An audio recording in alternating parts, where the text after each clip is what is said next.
כמה הגעת למנהיגות הצעירה? כדי לצאת לטיול עם ילדים ולעזור לילדים שמתקשים ולשמור עליהם. במה הקבוצה תרמה לך?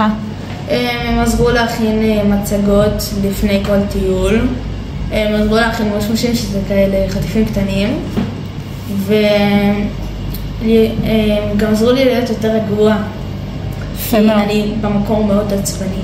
כן? טיל קצר. וואו. מה הכי הרבה התחברת ואהבת?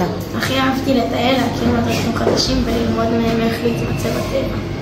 אהבתי להכין את החולצות למנהיגות הצעירה, להכין לילדים מושמושים, לצאת איתם לטיולים ולהפעיל אותם. ומה זה עזר לך המפגשים עם הקבוצה?